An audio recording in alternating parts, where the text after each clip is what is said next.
I just want to show you some demonstrations of selections with faces. These may not be that apparent to you, but let me first show you. If we go to DesignSpark Options and we look at a selection, if you tick Show Previous Selections with Pre-Highlight Hint, that can be turned on and off. What that means is that any two or more faces that get moved or pulled in one operation can be remembered as such. Now, we don't have a separate tab for groups, but nonetheless it still is quite a visual process. So let me just make this part active. And if I now select the top face, and let me just control and move the middle mouse wheel to delve into the model and select the face underneath it with a control click. Now if I move these faces, let's just say I move them upwards by 1 millimeter, up they go. What that means is that if I now come back to that face and hover my mouse, select, and then move the mouse in any direction, you get a pre-selection hint that shows. And to confirm, just left click again. I now get two faces, and again I can now move or pull. So let's just move them back, -1. And these selected faces are remembered even after save and reload. Let me just tidy up this display by turning all of these layers off in one go. Now, this, as I said, this memory is persistent, and it's available for any body or any internal component that is in this assembly. But if, for instance, you have an external component, for instance, this plate with hole details, which is this component here. Now, this one has got quite a few face selections, but they're not available because it's an external component. So what we can do, we can select and we can open this component, and I've got a shortcut for that, Control-Shift-O.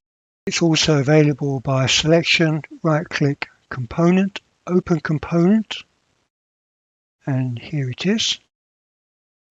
So let me quickly show you what face selections I have on this part. I select once and then hover slightly. I get those two faces. If I hover again, I get those two faces and the two counterboards. So let me just move those. Let's move them up by 1. And whilst they're selected, if the mouse is moved over the initial face again, a further pre-selection face group is shown, which can be click selected or click selected again to cycle through other pre-selection groups. So you kind of have to remember, if you're into this design, you probably will remember. Here's another one. Click once, click twice, and I've got all of the counterboards with the face. So let's just move that -1. And have I done the same over here? Once, move again. No, I haven't. Okay, so this time I'm just going to create this little group. And now let's move them 1. And if I select once, hover, move, I can now move them back. So it's possible to be quite productive with this, providing that you can remember your selections.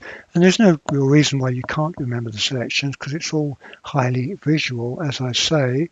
There's no checking in a separate tab to go through. It's just purely all on screen.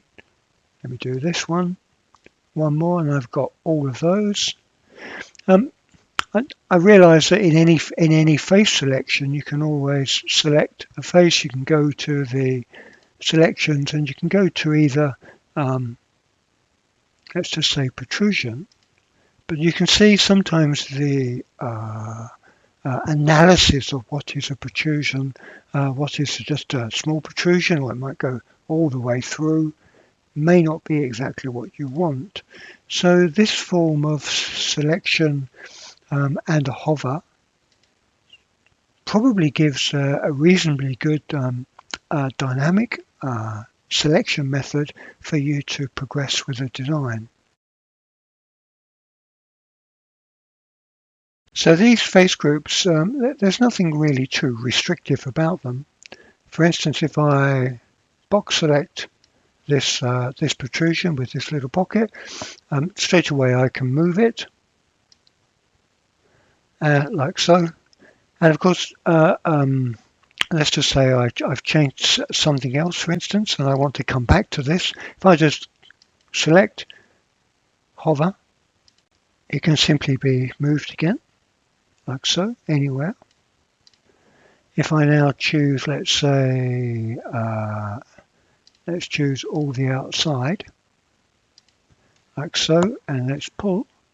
I want to increase the thickness of the annulus around. Let's give it, let's say, 4mm. Everything's increased by 1mm all the way around. Nonetheless, if I select this face, hover again, it still has, it still remembers its previous selection, so that's really very efficient. As often in design, such a group of faces is constantly selected and tweaked and moved around to establish an optimum size and position. It's really up to the user to make a logical association between these faces. Let me just quickly show you. If I click here once and twice, I've got both holes. Once, twice, I've got the little pocket there. Once, twice, I get both counterbores. And here, once, twice, and I've got all of that face with all of the features in one go. Now, if you don't want that, perhaps you think that's become restrictive, you can always go back into your options, which opens at the page it was previously closed. Click anywhere in the text, press enter, and straight away going back to the features, only the actual selected face or faces can now be collected and used. If we go back into options again, click on show hints, and now all of those are remembered. Now I want to stress that you absolutely don't need to work with selected associations of previously moved or pulled faces. Let me just check. Yes, I'm on through here. So if I select this face and have a view on it, and I just do a quick box selection, you can see that just by a quick box selection of those faces through the model, I've captured all of those faces and they can be moved in one go. All very simple, extremely productive. Selection memory of grouped faces works on the principle of last created, first recalled. So any two or more selection groups that share an initial common selected face will cycle through the pre-selection hints on that initial and successively selected face. My recommendation would be to not exceed 3 groups for any particular face whenever possible, although that's always on a case-by-case basis depending on geometry complexity. If, say, you want to select this slot here, and you select and you move the mouse button, you don't have to select the pre-selection. Just move the mouse away from the pre-selection hint and continue selecting faces that you want to make a move. This time I'm going to pull. I'm going to make it bigger by 0.1 all around, 3.1. And what that now means is if I go back to this hole, I've got that pre-selection. But if I go back to this last feature, which was changed, I've now only got the slot as a collected group. By remembering to select unique faces to select groups, this can be a quicker method than cycling through multiple selections.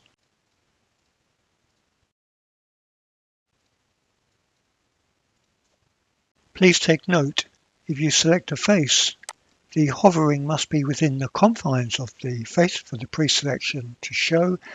If the mouse cursor is moved away from the face, then the pre-selection is dropped, leaving the availability of other faces to be selected for a unique selection. If you click a face 3 times fast, then the whole body is selected and not the pre-selection that may exist for that face. When making changes with selected memories, in this case I've got the full bottom of some scallops and the bottom of some holes. If I now move this group